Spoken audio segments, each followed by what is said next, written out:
I think you can't fail to notice the sort of trip back in time, and it's kind of quite poignant that it is in Lewisham Shopping Centre. This was the first, in this area, main shopping centre that we could come to and buy in one accord. I think some of the young ones won't remember the days of growing up where you bought your normal biscuits, rice and stuff from Price Right in Peckham. You then had to go to Deptford or Lewisham to buy your meat. You then had to find a greengrocer to buy your vegetables. And the impact of coming over here, I came over here, what year, Mum? 1963. Yeah, so that makes me 61 if you're trying to do quick maths. That's what I mean. And looking back at some of the things like, I don't know if you've seen the paraffin heater, caused many a house fire, caused many a burn back trying to get themselves warm and burn hands trying to move it. But this whole thing has sort of taken us back. And I'm surprised you found some of the things you found there, because I thought they were long gone. I'm not sure who's going to keep the bedspread, but it does take you back in that sense. So a key part of those days was the fashion that the Caribbean community brought to this country. This country was steeped in, I think you had the teddy boys, you had the skinheads, and you had the mods. And we brought our brand of fashion that you would mainly see Sunday morning, you know, going to church and weddings and parties and such. And sitting across this panel is an age appropriate. This is the original curator of many outfits where we had to go to Sunday school excursions, and my mum would sew us all up an outfit in the night. And to my sister, to Nicole, to Lucesse. And I'm going to introduce them one by one so they can tell you a little bit about themselves. If you've got any questions, you know, please feel free to ask. So I'm going to start at the end with Lucesse, and she's from St. Lucia, fashion designer, making waves. And you know where you saw her and heard her first. Sorry, I don't know if you've arrived late, so that's okay, that's all right. But everybody here had actually got up and said something 5 minutes about themselves, and so you're going to go first? No, I'm joking. They didn't. They didn't. All right, sorry.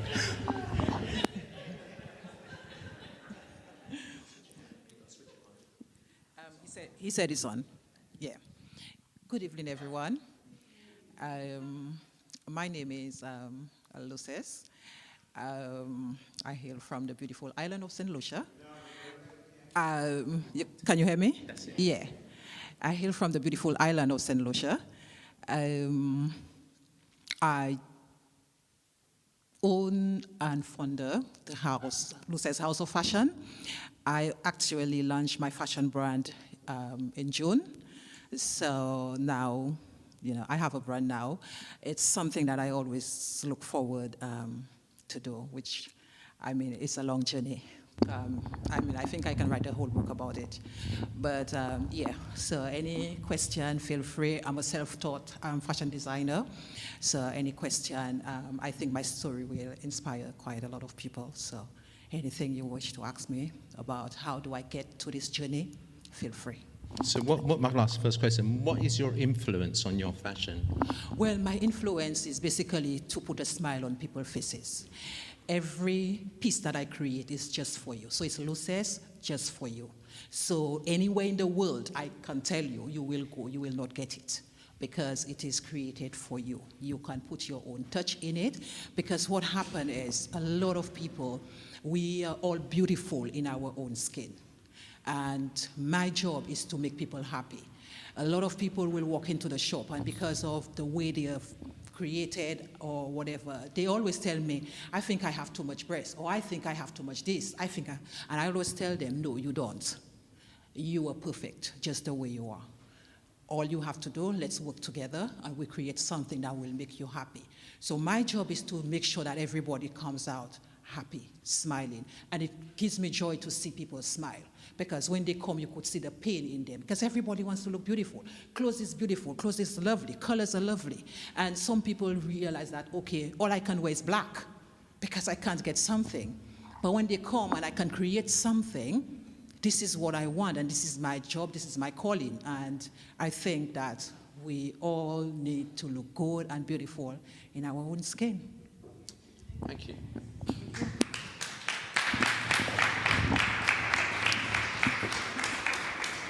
The next young lady we have is Nicole. Do you mind standing up and telling a little bit about yourself, please? This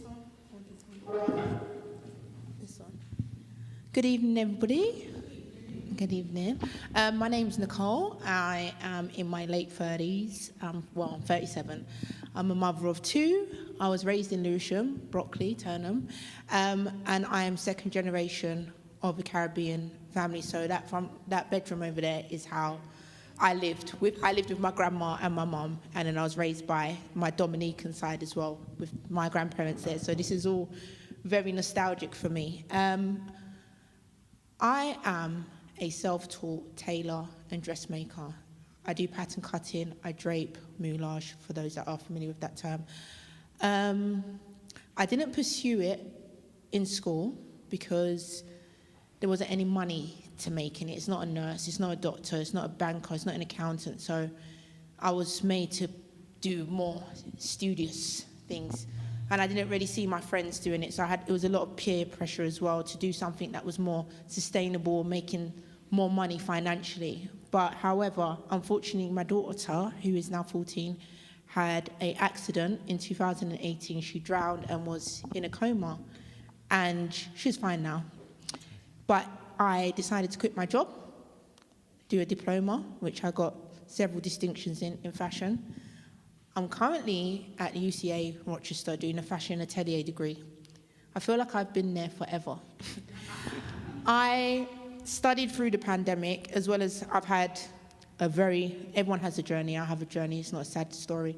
I've been through cervical cancer, many other things, and still come out the other side. But I feel as a designer and a black designer, because it does make a difference, when you are too ambitious or you seem to be breaking boundaries, people will hold you back. Right now, I'm resitting my second year for the third time because my designs are too ambitious. They keep undermarking me. So now I've decided I'm not going to do it. During this time of studying, I've been homeschooling. I have a son that has a learning difficulty, and my daughter has severe anxiety. So I'm dealing with that, and there's nothing that nobody can tell me at a university that I'm incapable of doing. I'm a single parent. I'm not the first, I'm not the last. But my aspiration is to be a designer, which I will be. I've made many of clothes. I mainly make bespoke items. I don't like to make the same thing twice.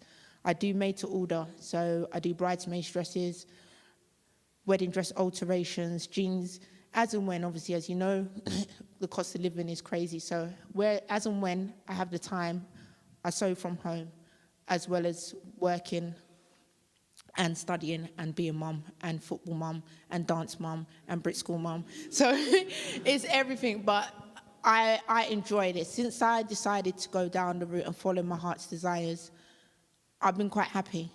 My health has got much better. I'm not working for somebody else, 8 till 6, rushing home, spending 2 hours with my kids. I'm at home. I can be there for my children. As you know, the current climate we live in, having teenagers, I need to be fully present. And this job allows me to do that, but it also allows me to do something I enjoy. Hopefully, I will have my collection out, which will be under the name of Nibasmo. So I'm Nicole Bastien-Morris. So I'm French Caribbean. So all my names are French. Nibasmo. Nibaz in Hindu means grateful daughter. I'm big into spirituality, so that made sense to me. And obviously to carry something and have my influence on my brand is very personal, so to use my name would be great. And also I'm a visionary. For those that can't see the beauty in fashion, I'm there to help implement that idea that someone can see something uniquely for themselves, where they won't go out and find somebody else doing exactly the same thing. That is in the name of bespoke. And also as well, I believe how you dress is how people perceive and receive you. So it's always to dress well and have manners. I teach my children that all the time. If you dress and carry and present yourself well, you'll gain the respect without even having to open your mouth. So dressing well is a form of art. Art isn't meant to make you look at it and say something, you're meant to feel something. So when I design, my design's meant to make you feel something when you look at it. Hopefully, the next time I'm speaking to you guys, you'll be looking at my collection, but I look forward to answering any questions that you may have. Thank you for listening. Thank you. Thank you.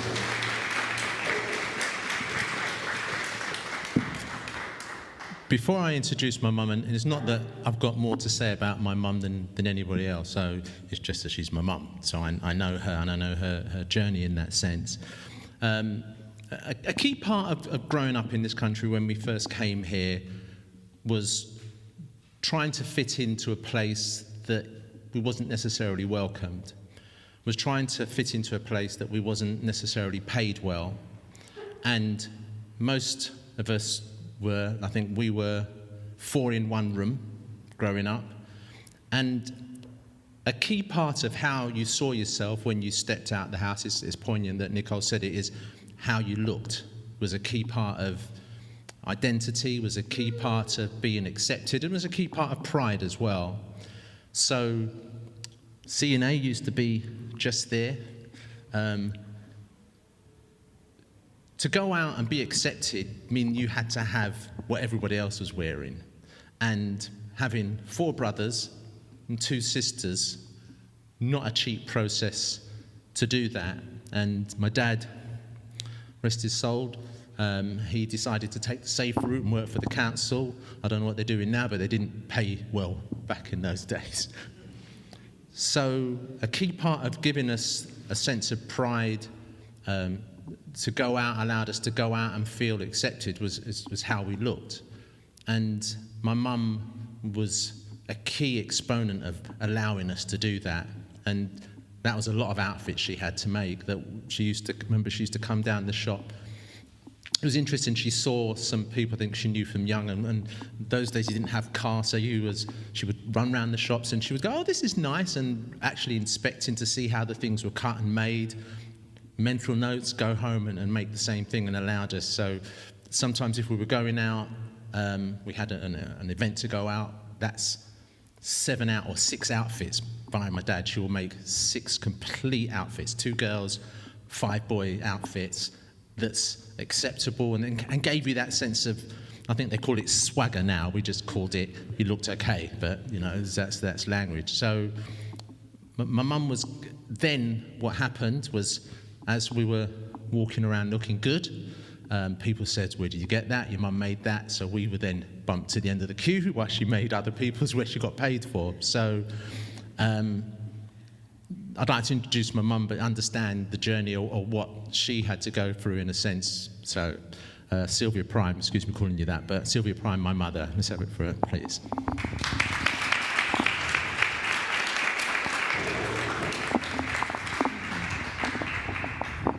Good evening, everybody. It's a joy to be here. If I tell you a little bit about myself, I'm Sylvia, Prime holder. Was born in beautiful island of Trinidad and Tobago. And I've got 7 children, as Dale just said to you. 5 boys and 2 girls. And when we first came over here, 5 years after, with my first marriage, when we came over here, my late husband said, oh, we'll go to England and we'll get what you call the susu. Most of you know what susu is. And gather up this money and we'll send for you. And I began to boast to my friends and say, hi, we're going to England. And can you imagine the beautiful places, how lovely the place will be, because in Trinidad all the houses are really nice, painted in all different colors and beautiful houses, yeah. When I came over here, I got a shock of myself. I kept looking everywhere. I can't see this beautiful house. All I can see this place looking so dark and gloomy. And this chimney with smoke, I thought it was bakeries. You know, I said, wow, this place has a lot of bakery with all this smoke coming out through the chimney, you know. But anyway, being, designer, that was my heart desire. So I thought, well, coming over here, I would kind of further my thoughts and mind, you know, in getting more experience with designer. And I went to Lewisham College and to enroll, and I wanted to further my study, you know, in designing. And the teacher, she took one look at me and thought, well, you want to study? She said, sorry, no. She never allowed me to get into the class. But did she know, if she knew what I knew and what I could do, she would get me into that class. But anyway, I enrolled in a different class altogether. I didn't let that stop me. But when I came over here, getting back, and my late husband, he knew that I could sew. So he bought me a sewing machine, almost like that one you saw there. And I thought, well, get some newspaper. Where can I get a machinist job? And I did get a machinist job from a company in Shadwell. And the guy used to bring a lot of clothes there for me, and I used to be sewing on that machine. But you have to work real hard to get, because it's not really as an industrial machine. It is ever so slow. But I managed all right. And I would be sewing night and day in a small room, one room. When we first came up here, we went up into an attic. There's where we were placed into an attic. And I thought, well, is this the place my husband said he was going to get for us? Attic? And he wasn't working at the time. So when he went out to work, I used to cry my eyes off, and I said, I want to go back home. But my children, they had loved, they didn't mind the attic because they were from 5 years to 10 months old.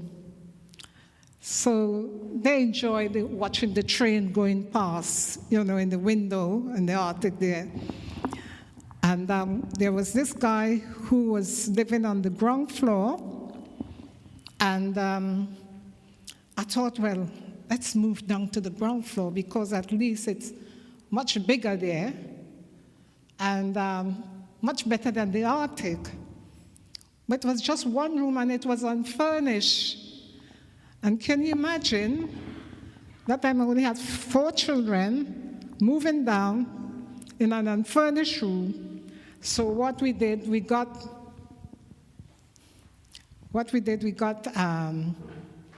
I went to second-hand shop and, you know, get all these things there to furnish the room, as you can see here.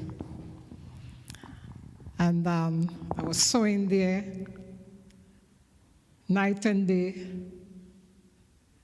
I had what you call a bed settee, where the children would sit on the settee there, and at night it fold up into a bed. And the main bed, what I did, I had a curtain just in a small room. Curtain there, so many things used to be done in that room. Curtain there for a bit of privacy. But God helped me, you know, I moved from one end to the next with the sewing, because that was my passion, how I learned to sew. I only learned to sew within 6 months. 6 months, because I put my head to the sewing. And this sewing wasn't cut with pattern. it was made to measure. And sometimes when I used to cut the work, and ideas used to come to me, and I would design this and design that, and that's how it went on. And do you know something? There were people, they would see my little girls walking down the street. They said, aren't they beautiful? Because I made all the dresses. Even my son, the trousers, I used to go down to a place they call East Street, and I would get all the material. And I would get the men's material. I would make suit, three-piece suit for my son, my eldest son. Jacket, waistcoat, trousers. And even for all the boys, because I couldn't face the shop. And this went on from one extreme to the next. I used to sew for Winsmore, and very little money you would get, but I used to continue sewing, until when I thought, well, I think people were just taking the mickey out of me because they know how well I can sew, and they would give me very little money. And I thought, well, no, I'm going to just design a card, and only will do the evening wear and bridal wear. And that's what I ended up. And in the end, I thought, well, that's enough for me. Went on to the nursing, and from nursing, I went on and do a course in computer, because computer just came out. And it came out, and I did the computer course. And when I did that computer course, I told the nursing superintendent I'm leaving. Oh, we can't afford to leave lose a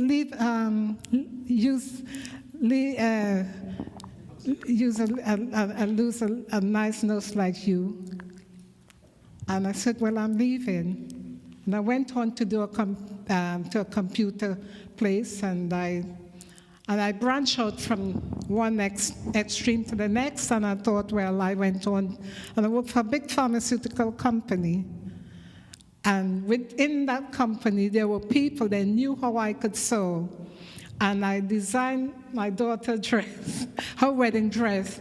And the month of June, they would have what you called a garden party that is in Dartford for the Wellcome Foundation. And they would say, oh, Sylvia, you can sew. Bring your wedding dress and display it, I took the wedding dress down to the company there, and they took 36 shots. One girl, her name was Sharon Bonnet. She modeled the dress and in the company there. And the day I said, well, I can't leave this dress. I don't know how safe it will be. He said, don't worry, it will be safe. And they put it up on display. And do you know that dress won first prize? And it was on the top.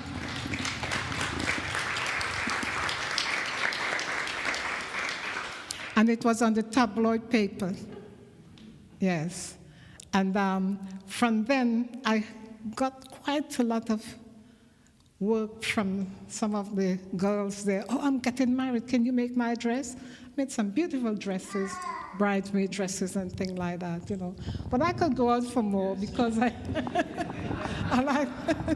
like talking about my experience, if it can be of some help to someone.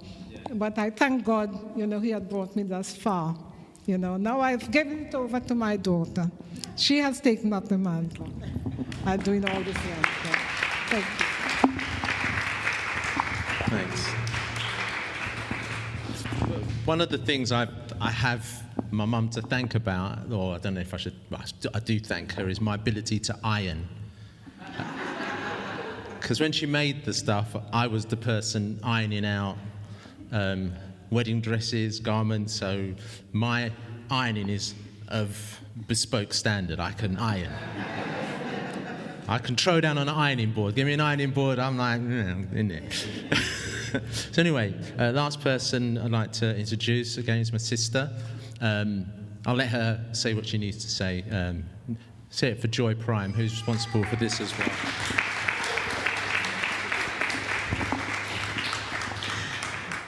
Well, hello again. I'm just going to briefly tell you a little bit about my personal journey. As you would have realised, I grew up watching my mother sew as early as I can remember myself, and hearing it as well. You're right. Sometimes while we were sleeping, she was up sewing to make money to help look after the family. And I remember sitting around her, watching her make stuff and taking the scraps to make dolls' clothes for my dolls, picking up pins off the floor, picking threads off the carpet as I got older. But the thing is that watching my mother has really inspired me, always has. And ever since I was 5, I wanted to be a designer because of watching my mother. And I didn't even understand what a designer was. I just knew my mother was one, and I wanted to be one. I didn't actually study fashion as a career until I was a mature student, because it wasn't encouraged when I was 14. They told me I wasn't bright enough. I was dyslexic, and they said, oh, no, you can't do fashion. They were trying to encourage all of us to go into secretarial work, which there was no way I was going to do that. I didn't like the sound of that. And so I studied business instead, which actually put me in good stead, because I learned about accounting and taxation and finance, which really helped me in my business when I did actually start my fashion business. One of the reasons I did this project was because I have so many memories of amazing outfits that my mother made for me, for my siblings, for my friends, for our friends, and it's just in our memories because you don't see them anywhere. And one of the things I felt was, as a mature student, when I went to London College of Fashion, I did fashion studies there, I did my undergraduate degree there, and I felt that in all that I saw, I didn't see anything that represented what my mother did or anybody like her. I didn't see us represented in any of the research, and I felt that we made such a great contribution to fashion and culture and identity in this country. A little before I started this project, I asked my grandchildren, when you think of black fashion, what do you think of? And they told me hoodies, trainers, tracksuits, and baseball caps.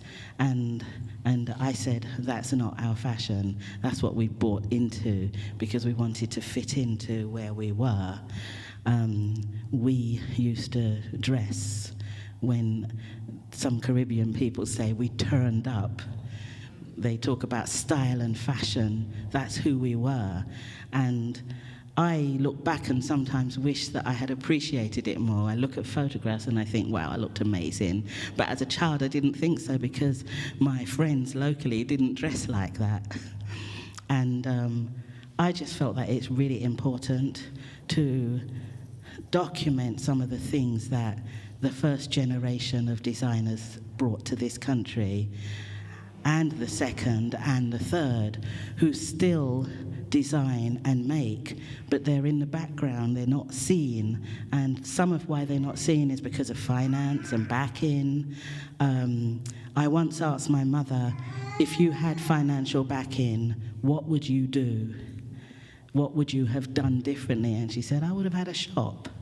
But without the financial backing, it's impossible to do these things, especially when you have a family to raise. And so when I hear of people like Lucesse that has opened her shop, I think that is amazing. And it's unfortunate that she's one of the few who's been able to do that. Part of me doing this project that I've done is to allow everyone to see, to allow young people from the Caribbean community to see that their parents, their grandchildren contributed to fashion, that we have a contribution to still give, and that they should step into the space, that they belong there, that they can also do that. And so I think that's all I'm going to say, and I'll leave it for anyone who wants to ask questions afterwards. Thank you.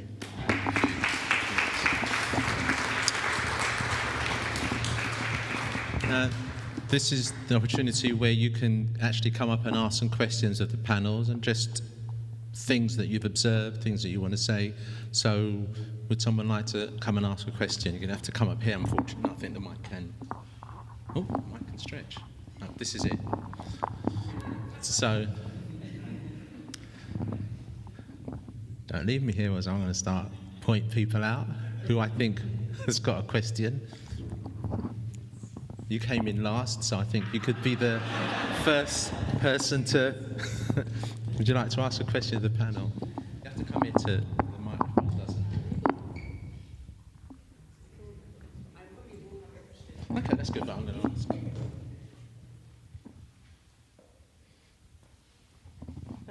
Okay. Yes.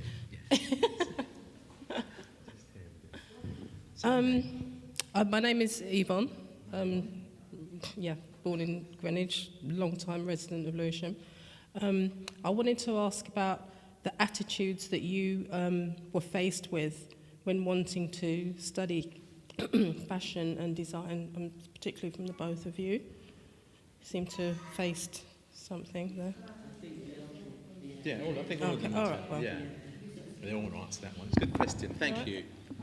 Just use the microphones here. Do you want to say something, Lucesse? Actually, I never stepped a foot in a fashion school. At high school, you normally do clothing and textile. But with peer pressure, I realized, okay, I was the only one among all of us who could really sew, because my speech was really bad. It's not that I wasn't bright, but I couldn't pronounce certain words. So I fit myself into the sewing. So anytime the sewing comes, clothing and textile or needlework, I would master it, because that would stop me from talking to people, so I just concentrate on doing it. But I was still able to go to high school, which was Leon Hess Comprehensive, and out of all the students who were doing clothing and textile, I was the best. But because the others couldn't do it, I was the only one, I dropped it. But my teacher phoned my mom when I was graduating and said, don't be surprised that one day this child will be a very good dressmaker. I did get an office job because I love modeling. So I like the tall shoes and the jacket and everything. So when I see the bankers, I would admire them. And I would even walk behind them and try and copy the step. So I did get an office job. But after I did it for about a year or two, I realized this is not me. I need to find out who I am. How long will I be able to answer a phone like this?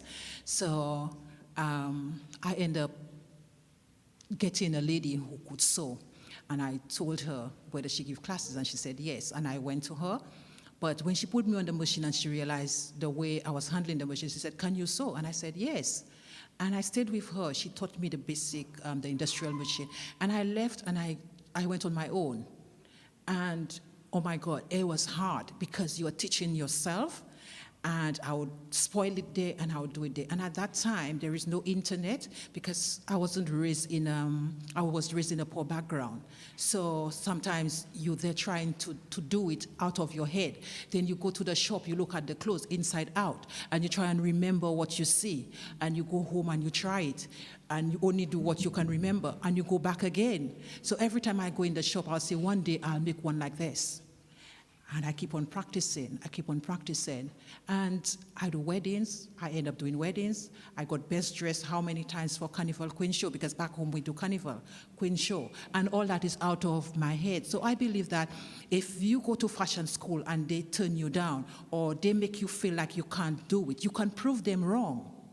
Because most of the time, you teach yourself, the creativity is in your mind, because I draw with my eyes. I can look at the wall and I will draw with my eyes. And what I draw with my eyes, I will put it on paper. And then I will put it on fabric. And I cut freehand, And I believe that anything I want to do, I will do it. So it's a constant practicing. You practice, and practice make perfect. I make all my children's clothes.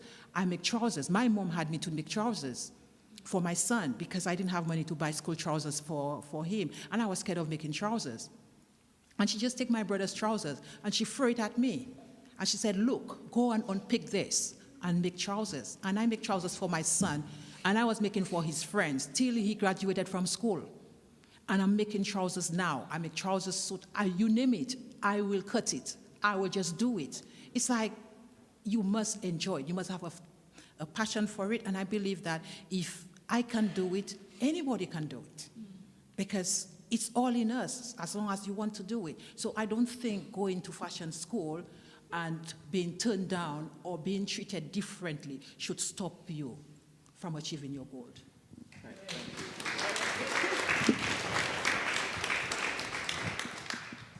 Yeah, I fully agree with Lucesse. As I mentioned and spoke on before, I'm currently at UCA Rochester, and it's been a long journey, and I'm self-taught. My grandma used to make my petticoats under my school uniform. I've had to sew the holes in my tights, my school jumpers. I never got a new jumper if it was ripped. I had to sit and sew it myself. So I've learned that way, and also my creativity as a visionary is in my mind. Nobody can come and tell me that my creative mindset is incorrect, because that's not your vision, it's mine. So now I've had that self-taught way and put myself through the institutionalized way of learning how to sew. There's a major difference. How they do it, it's exactly the same, but the methods and the processes that they put to make it look as if you're doing something that can't be done by yourself. When I'm doing something a certain way, that's wrong. There's no wrong or right, especially when it comes to creativity. And I feel as children, we're all born with a creative ability, but we are told so much and taught in a way where we're told to put that to a side. Let's do this. Everybody possesses a creative side. It's whether you channel into it or not. Being in university, talking to Lucesse this evening, has made me decide I don't want to go back to uni. I've been pondering whether I should go back. I think I'll come this far. But I came this far by myself to get into that uni. I don't need the degree to prove what I am. I'm still making clothes. I'm getting orders. But it's taken up a large portion of my time studying fashion trails, fabric sourcing for somebody else to take my ideas and then play it off as their own, because trust me, this stuff happens. And as a mature student, I'm dyslexic with processing information, but my IQ and my intelligence when it comes to putting things into process practically is great. Theoretically, by myself, I struggle, but they make me feel as though I'm incapable of being a dressmaker, being a couturier, being a pattern cutter, because I don't possess A, B, and C that's written on this paper. You haven't got 70, you've only got 30, and they're marking me down. Every time I'm doing more, they're marking me less. So for me, I don't need anybody to give me the confirmation of who I am. I'm very headstrong, and I do come across very intense, because that's where I know the journey I've been on, and I know where I'm going, because I know where I came from. And I've seen family members, such as my grandma, who was a glassmaker, but she had to make clothes because she had 8 children. I've seen the process. They didn't have any accreditation. They did that off the back of their knowledge. So why have I got to this point, having that upbringing, thinking I'm going to go to a next man and say, oh, excuse me, sir, can I have a certificate so I can go and get a job here? But as Joy and Sylvia touched on, there's not a lot of people, black designers, that are pushed to the forefront. They will see your things, and it's happened to friends of mine. They create things, and then all of a sudden Versace's come out with a similar pattern. And it's in the Vogue magazine, and it's on In The Style, and it's on these style blogs, and they're not getting the accreditation, because inspiration is a form of flattery. I understand that, but give people where their credit is due, and this is happening. We need to be gatekeepers of our community. Carnival, I play mass, I design costumes. You go there, it's meant to be cultural. When you have Diwali, you have the Indian themes. We're all able to come and enjoy, but they gatekeep their culture and their religion, so much so it's always just them in the process of their cultural celebration. And I find with black creatives and black culture, we have to be so opening when we're doing something and welcome. We're so welcoming that we lose the gist of what it is that we're doing for ourselves. And that's why there's never any unity or people pushing us to the forefront, because anyone can join when it comes to black culture. This is just off my opinion. It's not fact, this is my opinion, but it's what's happening. Carnival's urbanized now. You've got drum and bass. It's meant to be of soca and reggae music to celebrate that culture. Now we're having to embrace all other music genres and open up different streets and have different cultures, different clothing, different attire, when it's about the culture and the tradition. I'm very much into couture, evening wear, but incorporating my tradition. In my country, Dominica, they wear madras. I have a cousin that is very big right now with the madras. I like to incorporate that, but there's not many platforms that I can relate to, and I think, I'm not going to do it because it's not going to get anywhere. People are doing it and they just push back. But you get a brand new design that's sustainable, androgynous, and they're up to date, and it's the hip thing to do. But going to uni, I tell my children all the time, it doesn't matter if the teacher's giving you a negative or you're coming down. You know what your heart feels. Nobody can come and tell you and say, you know what, this is what you are. No one can tell you who you are. You all know who you are. So you want to go to uni? I'm not saying not to, but for me, I don't think it's the journey, because I've been pushed back too many times, and now it's my time to push forward. But yeah, that's my opinion.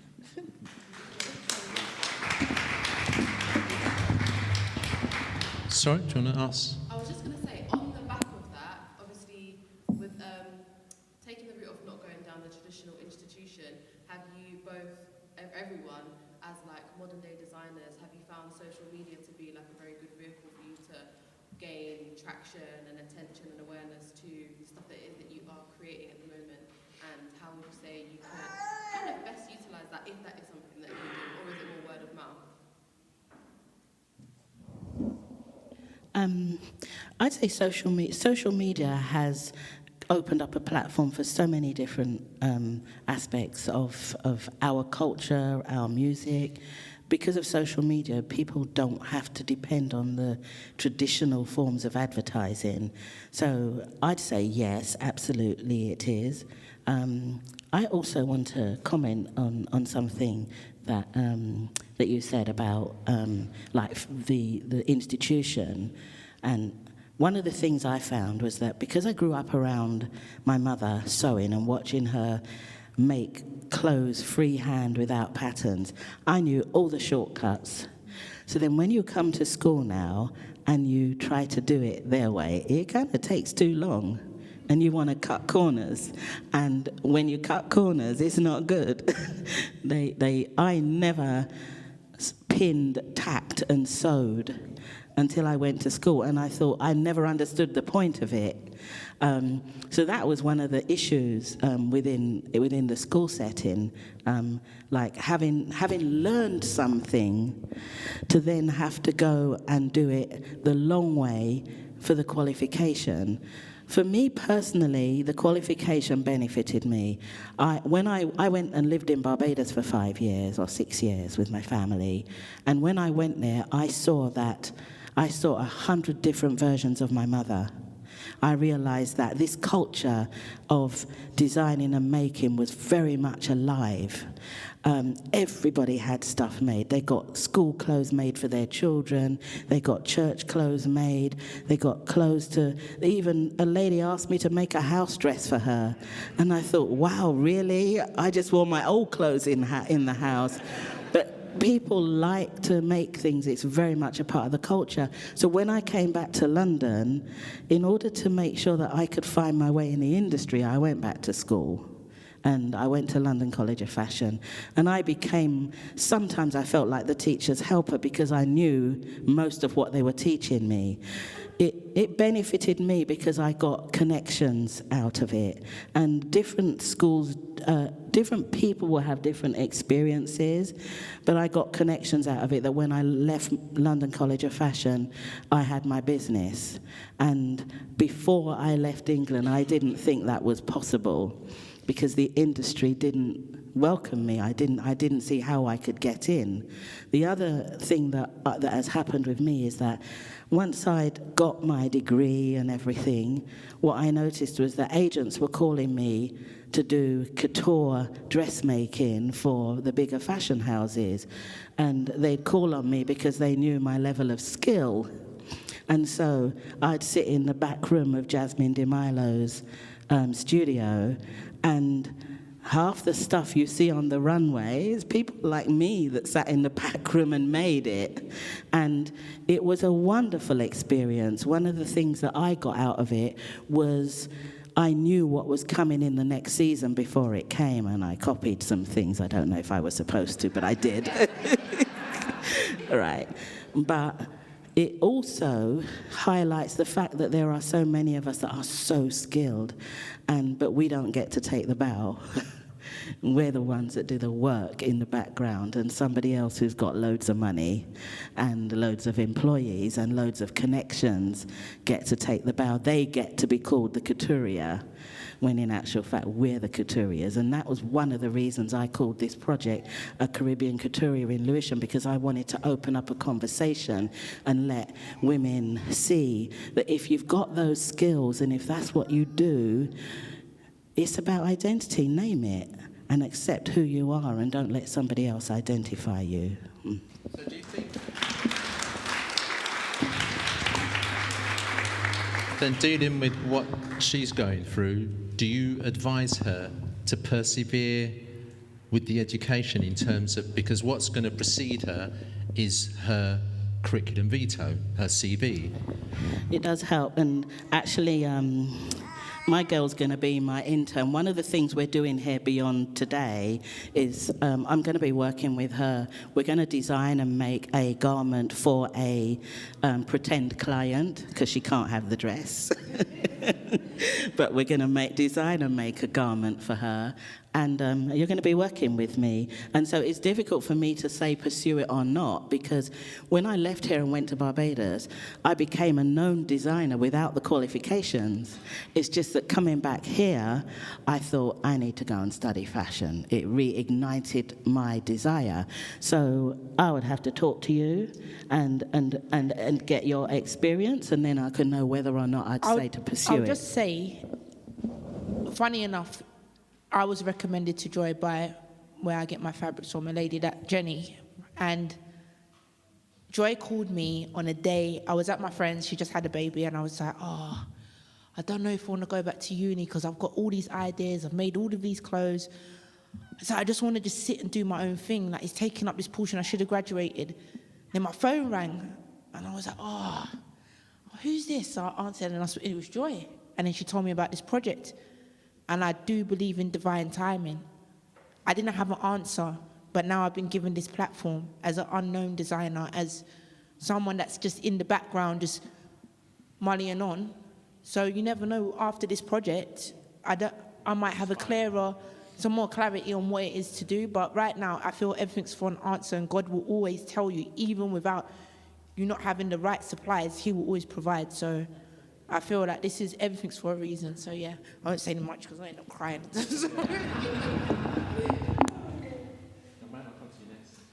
think you've got a loud voice, I might to hear. Yes, probably. I think you've got quite a distinct voice, but Hi. My name is John. I live in Lewisham. I'm totally blown away by the talent sitting beside me. And I just wanted to ask the panel, because there's a young lady there who said she was probably thinking of discontinuing her course. But perhaps Joy could tell us if there's a benefit in staying in a prescribed educational course for fashion, which takes you beyond the design stage into the stage of budgeting, marketing, and advertising.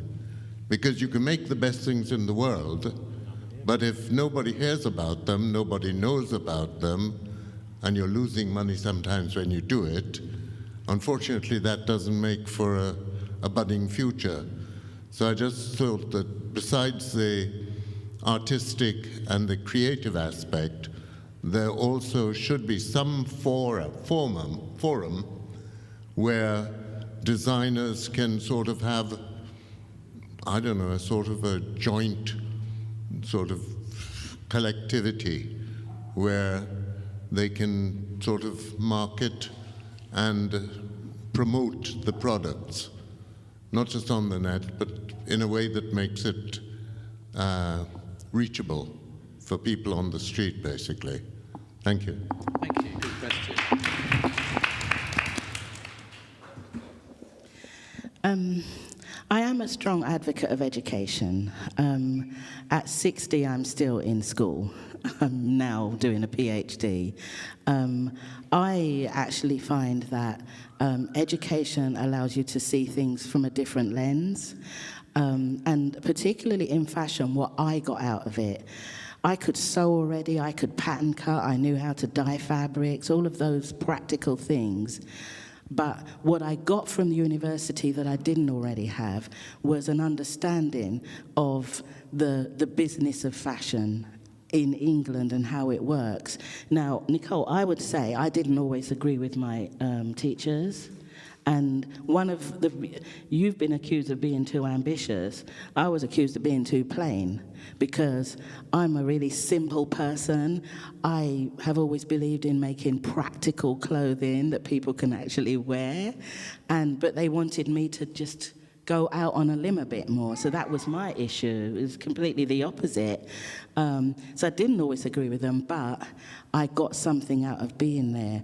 And I would say it depends on where you're studying, that I went to the London College of Fashion and I'd recommend them, but not all schools teach the same way, not all courses are the same, so you really have to take it on merit and see exactly what you're having to do, who your teachers are. One of the things I always say is that in education, you've got to find a way to navigate it. It's about what do you want out of it, and sometimes you have to navigate the system and navigate the people who are teaching you and make sure that sometimes you have to do what they want you to do to get the piece of paper, but there's a benefit. Because when you put your name on a business card and it says BA, it makes a difference. When you can put up a certificate in your studio to show that you have gone to university and you've got a degree, it makes a difference. People like the pieces of paper. So I do say don't give up, and we will talk over the next couple of weeks and see how you can do that, yeah?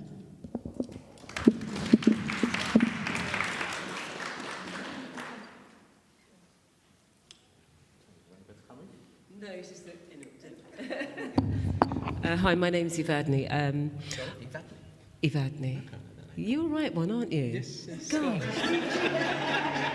What's he like? I wanted to, I follow on with what John said. I mean, the talent up here is amazing, and, respect to you that you are you are the trailblazer, and you've made so many things happen. I volunteer at the Hummingbird Club, where there's just 100 mini-Us every Friday who have just done amazing things, and they all need to tell their story. I wish they could all tell their story. But just listening to what you're saying, and I think it was, excuse me, I'm really bad with names, but you were talking about culture and you were talking about different designs, and there are... Her name's Lucesse. So there are cultures that their designs are very distinguished. You know that an African design, an Asian design. What about the Caribbean? What is ours design? So you talk about the madras material, and in Jamaica we obviously have our bandana material as well.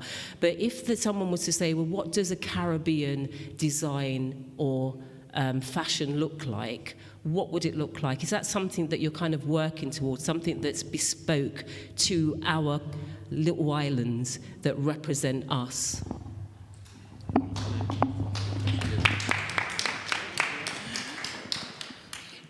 Yes, that's an interesting question. I think what happened with us, I think we take a step back when it comes to our national way and our tradition. We do have quite a lot of tradition. And I think the generation now, they look at it as old-fashioned. And what I'm looking at now to do is to do it more in a modern style, that it will appeal to them. But how do you do it? Which I'm looking into, because I'm quite creative and I work with my eyes. Because when it comes to studying, it's difficult for me. Either I fall asleep or I would feel like I want to throw up. I can't read for too long because I want to throw up. So it's like I'm different. I sift things back to front. The way that someone will place a fabric to cut, I will place it the opposite direction. Because while I'm cutting, it's like my eyes would just flip and I would see it in that direction. So it's almost like instead of seeing a B, I see a D. So people don't understand the way I do it. How do you do it? They don't understand. So I work differently. So going to uni and to study and centimeters and all of these things, I will not be able to do this. I will just like, you know what, I can't do this. Because I'm just gifted differently. And everybody is gifted differently. Yes, I know it would be nice to have a certificate on your wall. But I can't have it. So I have to do it my way. This is the way I can do it, and let my work speak for itself. I know that when my work is out there, you can't tell whether did you buy it in the store or did she make it. You have to sit there and watch me do it for you to say yes, because I want to do it just the way that they're doing it, and I want to do it even better. And even without a certificate, I will do it better, and that's what I believe in. And I think that we need to work really hard when it comes to our traditional wear. The creativity, change it, do it into the modern style. And I'm going to do it into the modern style. I will do it, and I know I'm going to put a collection out where people will see, oh, this is tradition. But they will have to look twice and see that is tradition, because we can't let it die. Because our younger generation will say, you know what, this is boring, I'm not going to wear that. But if we right now start changing it, those who are coming after is going to add something more to it. Those who are coming after, so by the time in the next 10 years, our traditional wear is going to look totally different, but with the same fabric. And this is what I'm looking at. This is what I'm aiming at. So, Mum, what was the fashion in Trinidad when you were growing up? Was it influenced when you came here and you looked at the fashion from Trinidad and the fashion here? What was that influence in Trinidad? Was it similar to here, or was it their own fashion? If I would say, when I first started, to do all these designing things, like, the way I was taught is not by pattern or anything like that. I was taught made to measure, and I was always right. And that's why when you see I first came over here, I wanted to further my studies, take further course in it, but I refused, and because of my color. She didn't want me to get into the class. Was the fashion different here to Trinidad? Well, I used to, whenever I buy material, I never had any table. I used to spread the material on the bed and cut things, made to measure and cut and everything like that. And sometimes whenever someone will bring material and say they want a dress, make so and so and so. And I would look at the person and I said, what about doing it like this? Because even bridal wears, I would look at that person and say, no, that don't suit you. What about doing it? Because a lot of ideas come to me. And sometimes when I set out bride, it's so beautiful. Because ideas, I said, yeah, I'm doing this, but no, I think that should be like this. And sometimes you make a little mistake, but every mistake is a fashion. Yeah, every mistake is a fashion. I made many mistakes in cutting things, and the fashion I make with it turned out beautiful. And sometimes people, in the West Indies, when I never advertise myself, my work advertises itself. And sometimes, people, I would make, clothes for my whole my mom, dad, everyone.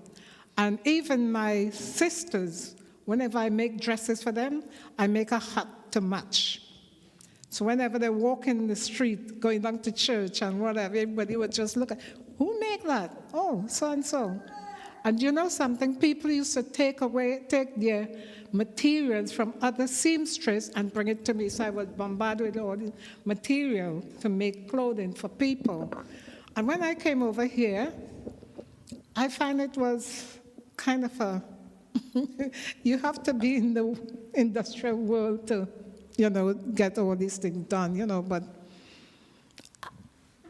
I manage all right, and even dresses I made for brides, and people would just look at them when they would present me the bouquet or something and say, well, I make this dress. After the ceremony and everything, people come, oh, can you make my dress? One year I had 2 wedding dresses to make, bridesmaid dresses. 2 o'clock one morning, one bride decided, she wants a page boy suit. And I always have material indoors and have lovely velvet material. So yes, I could make a page. 2 o'clock in the morning, I was on that machine sewing, But I just and he was my presser. I could close my eyes and say, look, you press this for me, Yeah, thing like that. But sorry, come forward so we can hear you. Unless you can,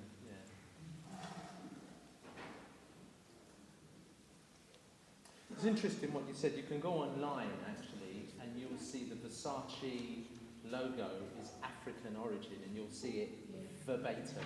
That's not an original logo.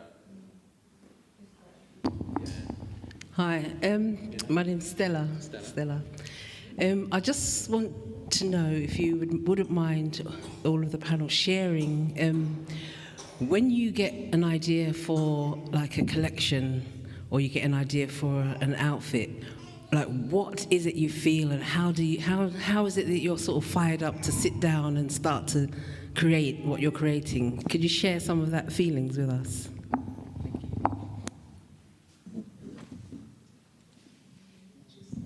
We'll go down the line. Yeah. Make it brief so everybody can your talk. Definitely yes, because as a fashion designer, all night you're dreaming, all day you dream. Everything you see, you watch.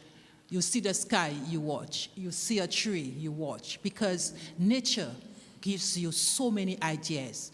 It shows you how to blend colors. It shows you how to create things. So you look at food, you look at trees, you look at birds, you look at so many things. Because I blend my colors with flowers. I blend with birds. I blend with nature. I looked at nature. So you create things all the time. But the good thing about it, when you create it, you have to quickly go and draw it down, draft it out, or cut the pattern.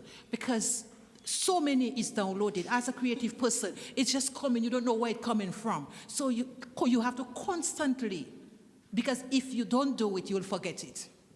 You have to do it. You have to keep on top of it. And all of us are creative differently. We have creative ideas that are coming differently. And that's why it's always good to share our ideas, because sometimes I can do something totally different, and she can do something totally different. And these two can come together. These two designs can come together and create something that is so different that nobody never see. So at the end of the day, when creative ideas come, all we do, we try and put it together. We try and put a pattern. I used to get up like 4 o'clock in the morning back home, because my sewing room was in the house itself.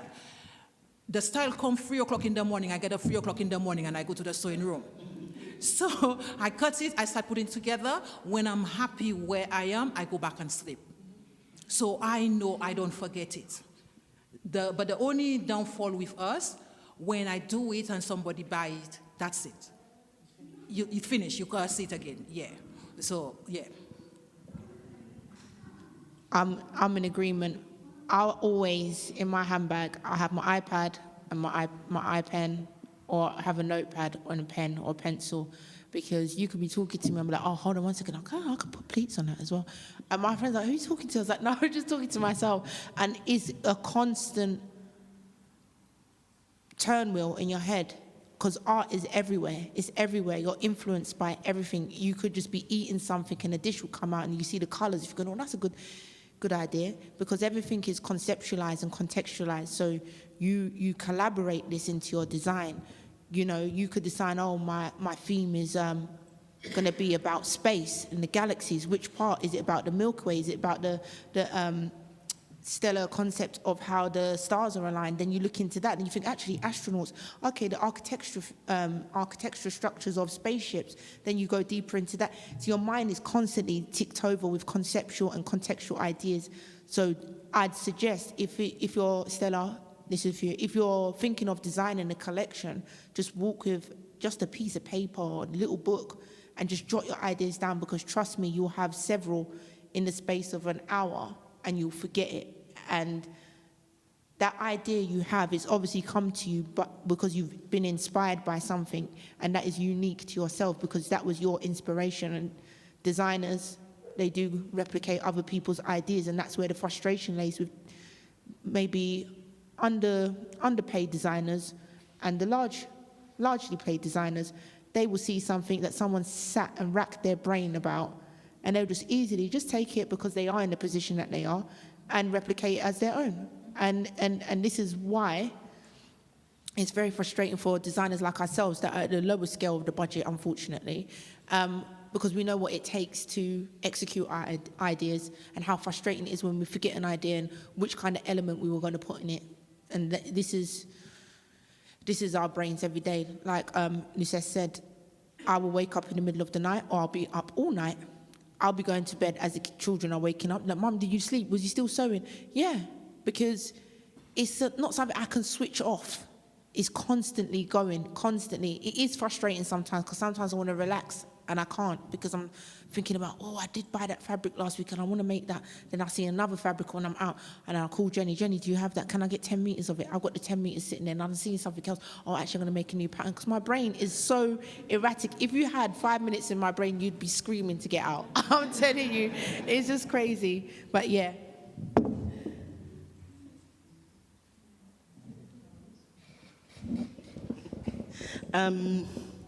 Yeah, I actually wake up in the middle of the night with design ideas quite often, even when I'm not designing, and I think, yeah, that's quite nice. And I always have a notebook by my bed still, and if I wake up with a design and it looks really good, I get up and sketch it.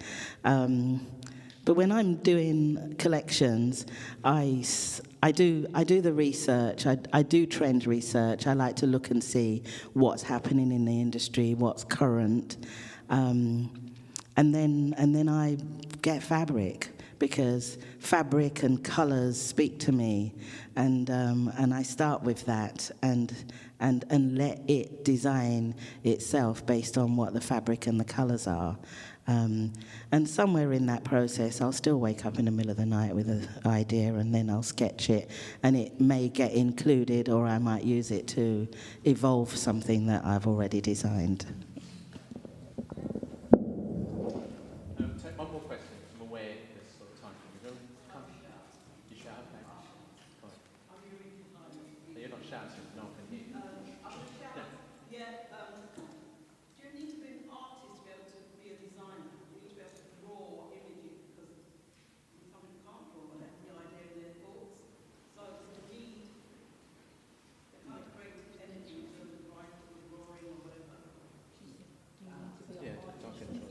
Yeah, you don't have to be an artist. A lot of designers can't draw.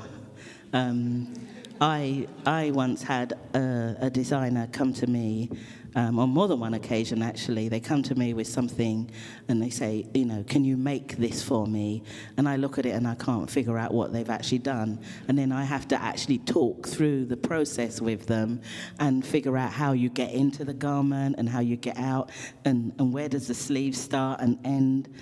You don't have to be an artist, you just have to have an idea. But the person that makes it for you needs to be. Also, can I just add to that? There are little, I don't know if you have an iPad or any of that software, but there are free apps where you can play around. Procreate is something that I use rather than Illustrator. If I don't have my laptop, I'll use Procreate. You get a pen and you can just mess about with techniques and you hold it down, it straightens the lines for you.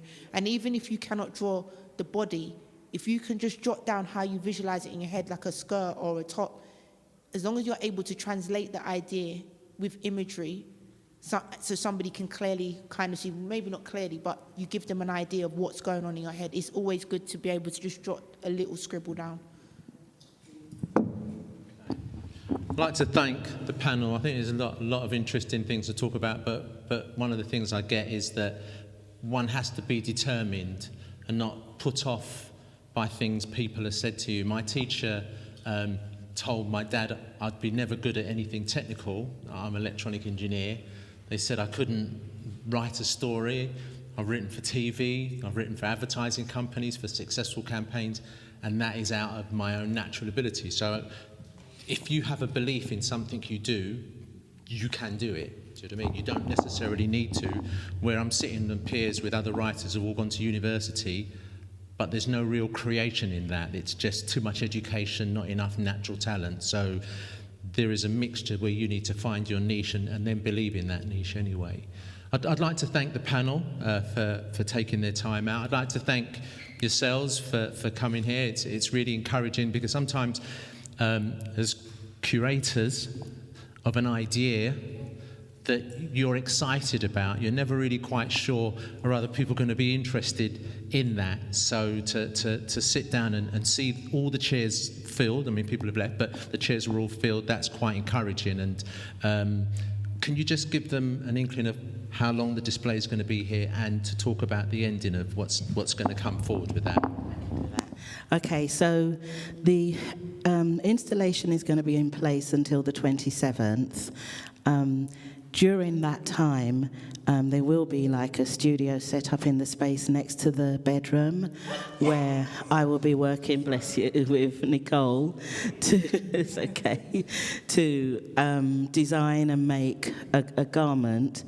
And it will be inspired by some of the techniques and skills. One of the things we didn't speak about was that there's lots of techniques and skills that our Caribbean designers came to England with. And Mum talked a lot about, you know, cutting and making without making a pattern, but also how they finish things. Like sometimes they didn't line the garments, but they made petticoats to go inside of it. And if they didn't have overlockers, they would do bound seams or mock lap-felled seams. And so one of the things I intend to do is just look at some of the techniques, and we're going to incorporate some of this into the design that we make. Now, on the 27th, we are going to have what we call a people's fashion show, and it's a different fashion show. Basically, what we have done, we have invited the community to come dressed in something that you have made or that somebody else has made for you, and we're going to have the community parade and show off what we have and can produce within our community. So it's going to be just a lot of fun and excitement. We just want everyone to come back again and just enjoy the process. And then we will close the exhibition on the 28th after that. Thank you. Thank you again, all of you, for coming.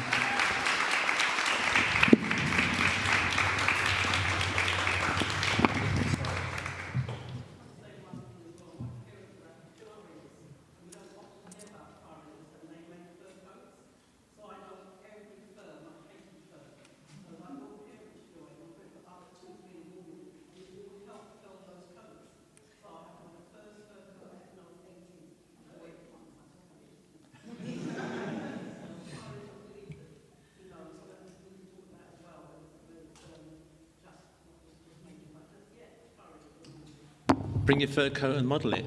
There you go. It's a people's fashion show.